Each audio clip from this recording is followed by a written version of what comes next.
Comme chaque semaine depuis le début de l'année, de nouveaux candidats se déclarent pour les municipales et dévoilent leur liste.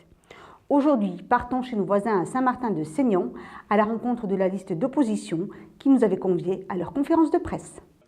Lionel Cos, conseiller général socialiste, s'engage dans les municipales à la tête de la liste Saint-Martin, une nouvelle ambition, une liste qui regroupe les deux équipes d'opposition de l'élection précédente. Les deux associations sont venues à des moments un petit peu différents me solliciter, me faire part de leur souhait de vouloir travailler avec moi. Je m'en réjouis, je pense qu'effectivement, quelque part, je suis un petit peu l'animateur de ce collectif et de ce groupe. C'est un véritable challenge Paris, mais j'en suis très heureux et vraiment le résultat aujourd'hui de cette constitution de liste ne peut que me réjouir. Cette équipe qui comprend d'anciens élus, des élus actuels de l'opposition et des membres d'associations saint-martinoises se définit comme soudée, volontaire et dynamique et très attachée à la démarche participative. Dans cette optique, Lionel Cos et ses colistiers ont déjà organisé 4 réunions avec les habitants de la commune.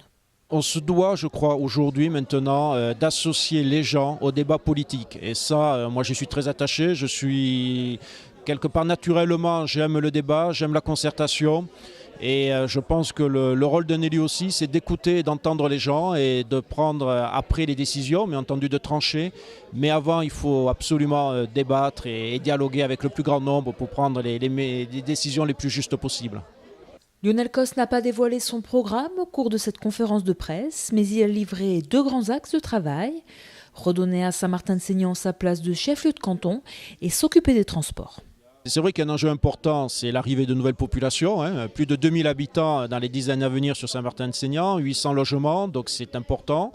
C'est un véritable challenge et donc ça impose effectivement d'avoir une vision, je dirais, large et complète de l'accueil de la population. Donc oui, on aura un œil très attentif et très important sur les déplacements, transport collectif, déplacements sur la commune.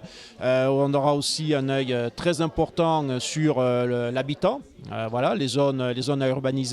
Et bien entendu, pour compléter tout ça, sur les services et les besoins de la population. Donc ça, c'est un axe majeur et je dirais, on ne peut pas passer à côté de cette obligation pour nous, c'est clair. Et ensuite, c'est vrai que le deuxième point aujourd'hui sur lequel on va marquer une grande différence avec Christine Dardy, c'est que je considère que Saint-Martin-de-Seignan doit reprendre et retrouver sa place de chef-lieu de canton au sein donc, du Seignan. Place qui malheureusement a été laissée vacante depuis de trop nombreuses années. Voilà, Saint-Martin est au cœur du Seignan. Saint-Martin doit jouer un rôle, un lien entre le littoral et l'intérieur donc, du canton. Et effectivement, je pense que nous avons tous les atouts pour pouvoir le faire et le réaliser. Comme tous les candidats au municipal, le programme de cette équipe sera dévoilé fin février, début mars.